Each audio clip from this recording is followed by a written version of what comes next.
तो इन शास्त्रों का रहस्य हम नहीं जान पाएंगे, नहीं जान पाएंगे। सच्ची मानिए, अपने किसी शिष्य को भागवत की शिक्षा नहीं दी भगवान व्यासदेव जी ने, रचना करके तब तक गुप्त रखा कि इसका अधिकारी चाहिए। जब देखा कि हम में भी आसक्त नहीं है मेरा पुत्र, तो बोले यही है अधिकारी श्रीमद् भागवत का। जब स्वयं पुकार रहे हैं, पुत्रेति तन्मयतया तरवे भिनेदुस तम सर्वभूत हृदय मुनिमान तोस्मि, हा पुत्र, लेकिन भगवान शुकदेव जी पीछे मुड़कर ने बड़ी प्रसन्नता हुई कि श्रीमद् भागवत का अधिकारी मेरा यही पुत्र है।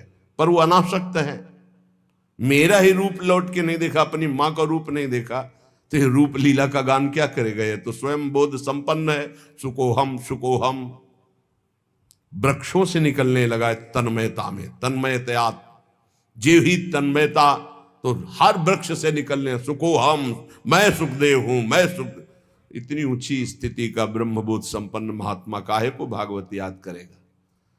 एक श्लोक रूप माधुरी का कान में पड़ा, बरहा पीडम नटवर बपू, आसक्त हो गए श्री सुखदेव जी।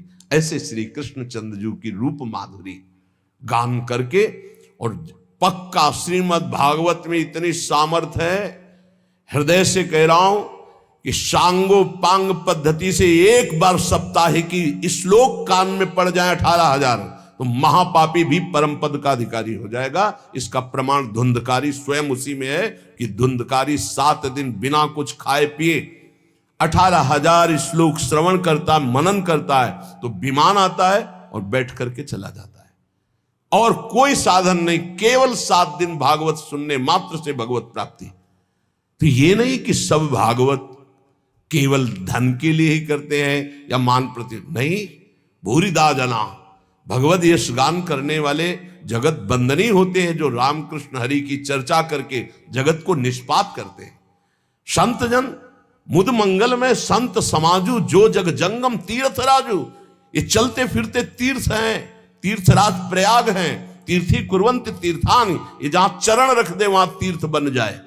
लेकिन ये उनके लिए है जो भगवत चिंतन में निरंतर डूबे हुए, एकमात्र जगत मंगल के लिए उनका वचन निकलता है, उनके चरण चलते हैं जगत मंगल के लिए।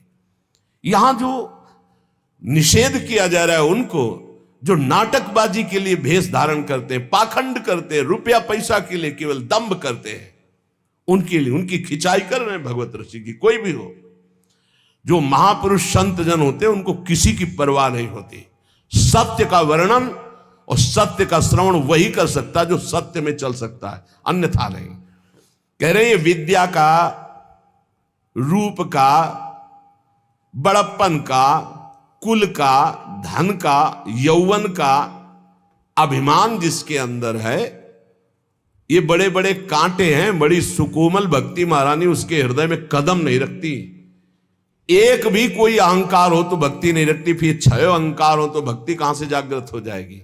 विद्या का, मैं विद्वान हूं, भक्ति नहीं आएगी। मैं बड़ा रूपवान हूं, भक्ति नहीं आएगी। यौवन, बड़ा जवान बलवान, सटकंटक देखे जहां रहे न भक्ति निदान, भक्ति महारानी वहां आ ही नहीं सकती।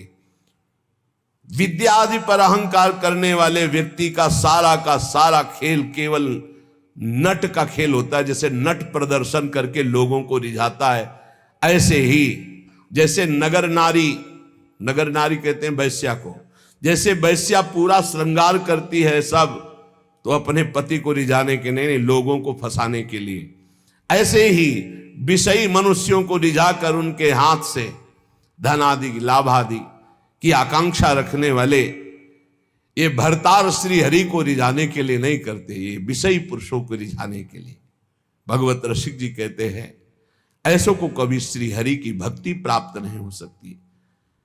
इन सब का अहंकार त्याग करके जो भगवान की शरण में होकर के जगत मंगल के लिए नाम गुण लीला रूप का गायन करता है, वो महान विशुद्ध भक्त होता है। सदगुरु शब्द सुस्वाति जल, सीप शिष्य ही होए, सकुच मीन टक्कर लगे तब वह मुक्ता होए।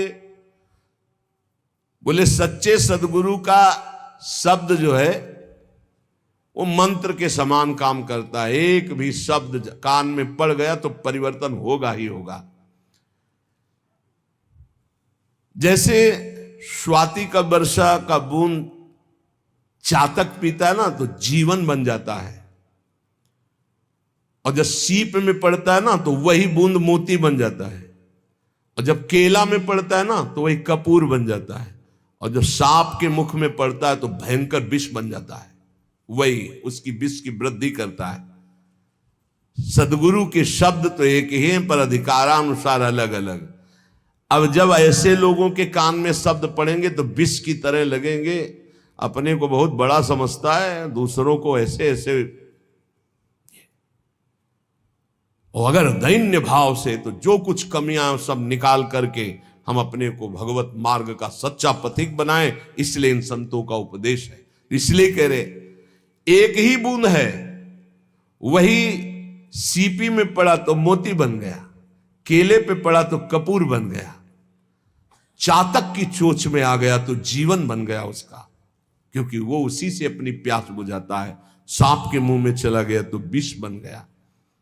सदगुरु शब्द सुस्वाति जल, सीप शिष्य ही होए, सकुच मीन टक्कर लगे तब वह मुक्ता होए, तब वह मुक्ता होए सजाती संगति जैसे, ना तरु तोए को तोए होए नहीं मुक्ता ऐसे।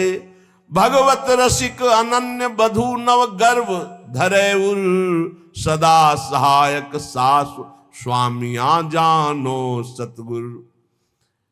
सच्चे सदगुरु का जब शब्द निकलता है तो मंत्र की तरह काम करता है, बाण की तरह, अमोघ बाण बेध देता है, अंदर की कच्चाई को भस्म करके सच्चा बना देता है। अगर शिष्य के हृदय रूपी सीपी में वो शब्द टिक जाए और वो सकुचा करके अपने सारे दोषों को अंदर जो देख रहा है, धिक्कार है हमारे अंदर ऐसे दोष हैं, इनको मैं त्यागूंगा, गुरु चरणों के बल से मैं निर्विकार बनूंगा। बोले जे ही उसके हृदय में ऐसी बात, तो मानो सकची रूपी मीन का टक्कर लगा तो वो दिव्य मोती बन गया। मोती दिव्य तेजो में प्रिया